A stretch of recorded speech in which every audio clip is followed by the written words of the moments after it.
welcome back everyone. Today's episode a little different because I'm finally talking about a film I've been waiting on for months. Christopher Nolan's Odyssey. But let me say this up front. This isn't really a review episode. Yes, we'll talk about the film, the scenes, the score, the performances, but what I actually want to dig into is a simple, almost uncomfortable idea buried inside it. Odysseus spent 10 years fighting monsters, gods, and storms, and none of that is what nearly destroyed him. What nearly destroyed him was comfort.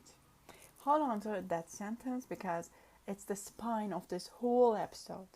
Let me walk you through how I get there. I've been counting down the weeks to see this in IMAX, and I have to say it's exceeded even that anticipation. But the first thing I want to talk about isn't the visuals, it's the sound. This is Nolan and Ludwig third collaboration, I guess, after Tenet and Oppenheimer. And this time, Nolan made a deliberate choice. He rejected the classic symphonic orchestra.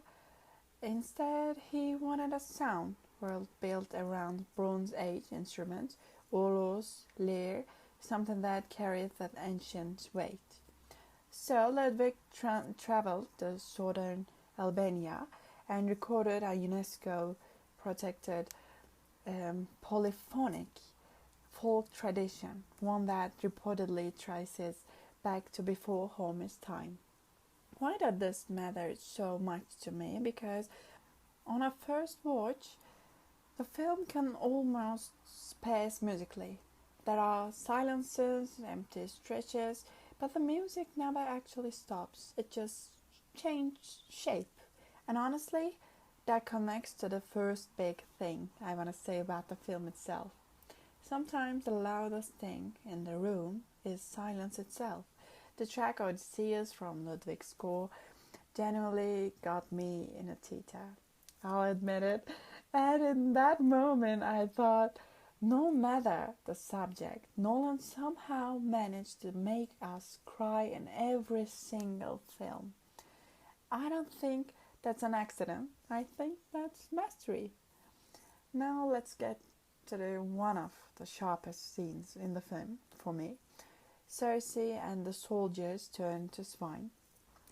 Odysseus assumes his men were transformed by magic, but Circe tells him something very direct. She didn't turn them into anything. This is who they already were. Men who rape and pillage across the world in his name, and he thinks that's somehow against their nature. The first time I heard that line, something genuinely cracked open in me. Because here, Circe isn't acting like a sorceress. She's acting like a mirror. What we call transformation is often just revelation. And then she turns them back into their old, and here's the phrase that struck me, false disguise. Human form for these men was already a mask. Why does this matter so much to me? Because it touches the core of everything we usually talk about here and personal growth.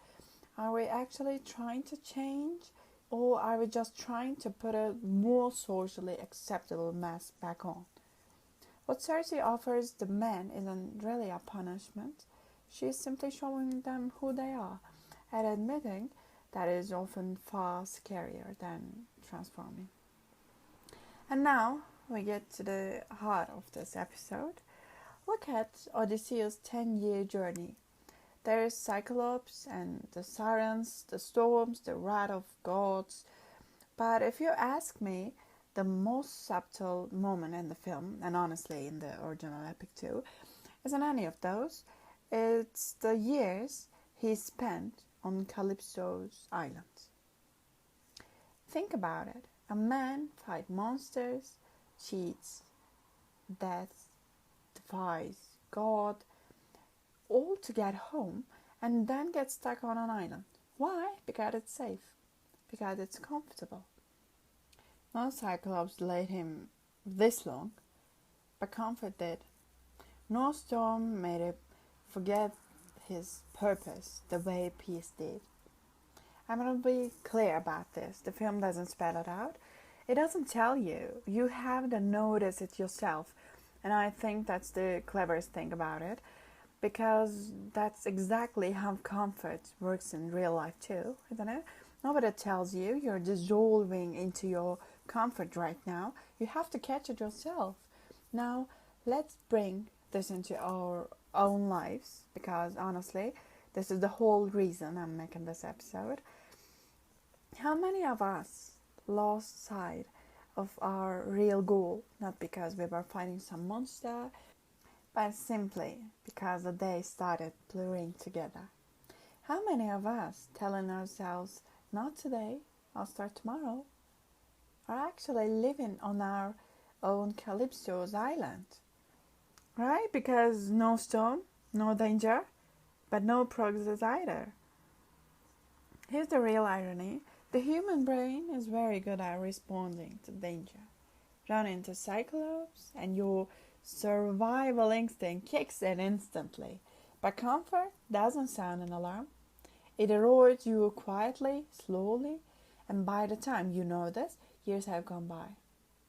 I've seen this happen in my own life more than once, and maybe you have too. My biggest drift away from my real goals didn't happen during the hardest moments. Really. It happened during the periods when everything seemed fine, when there was no pressure at all.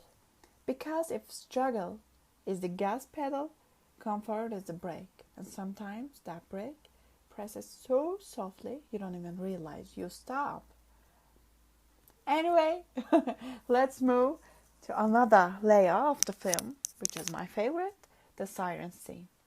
As Odysseus has himself tied off to the mast, he learns something. I'll paraphrase it briefly. What the sirens promise isn't some tangible pleasure. What they promise is a kind of knowledge, a realization that what you want most is something you can have, or something you already had and lost. Let's sit with that for a second, because I think it's one of the sharpest lines ever written about desire.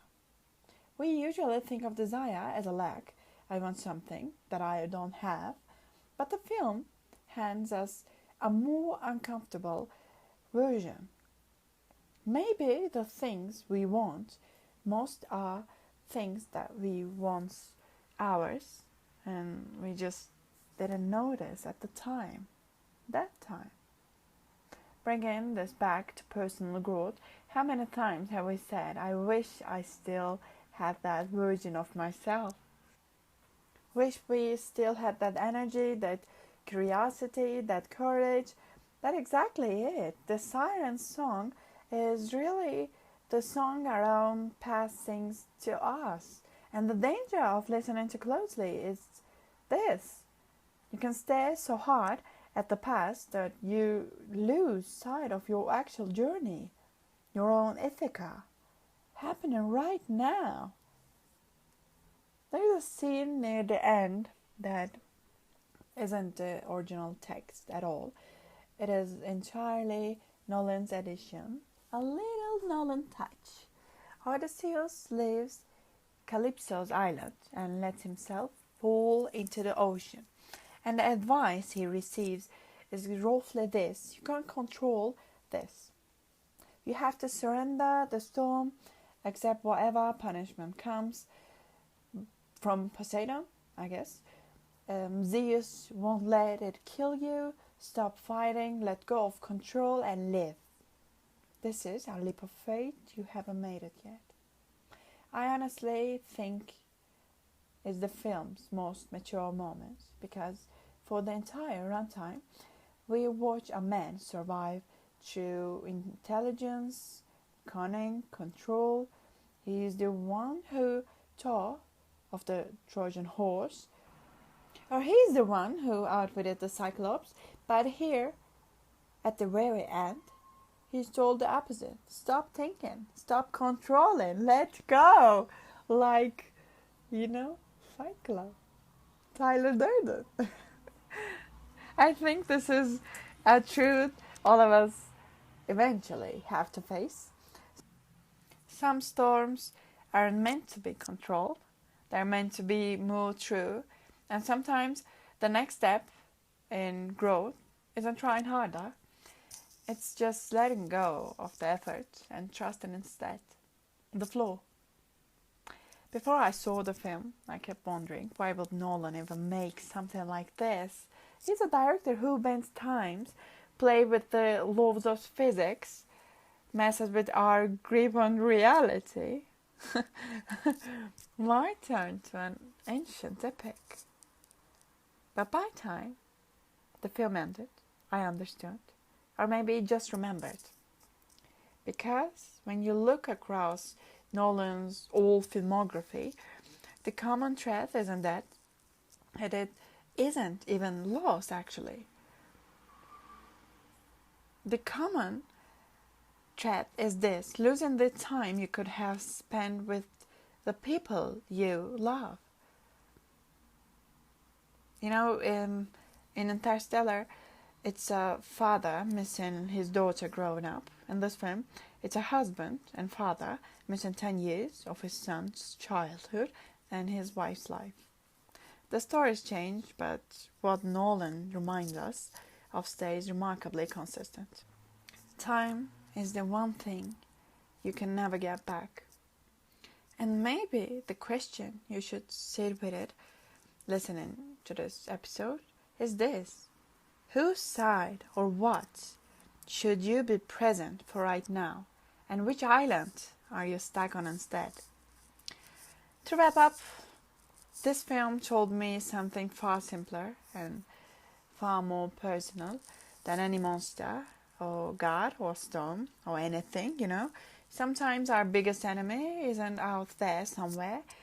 It's hiding inside our routine, inside our comfort. Odysseus' story has been told for thousands of years because it's really everyone's story. We all have our own Ithaca, a place we're trying to reach, a version of ourselves we're trying to become. And on all our paths, there's a Calypso's island waiting, comfortable, safe, and quietly holding us back. I'll end the episode here, but I want to leave you with this question. What is your comfort keeping you from right now? Thanks for listening. See you in the next episode. Goodbye.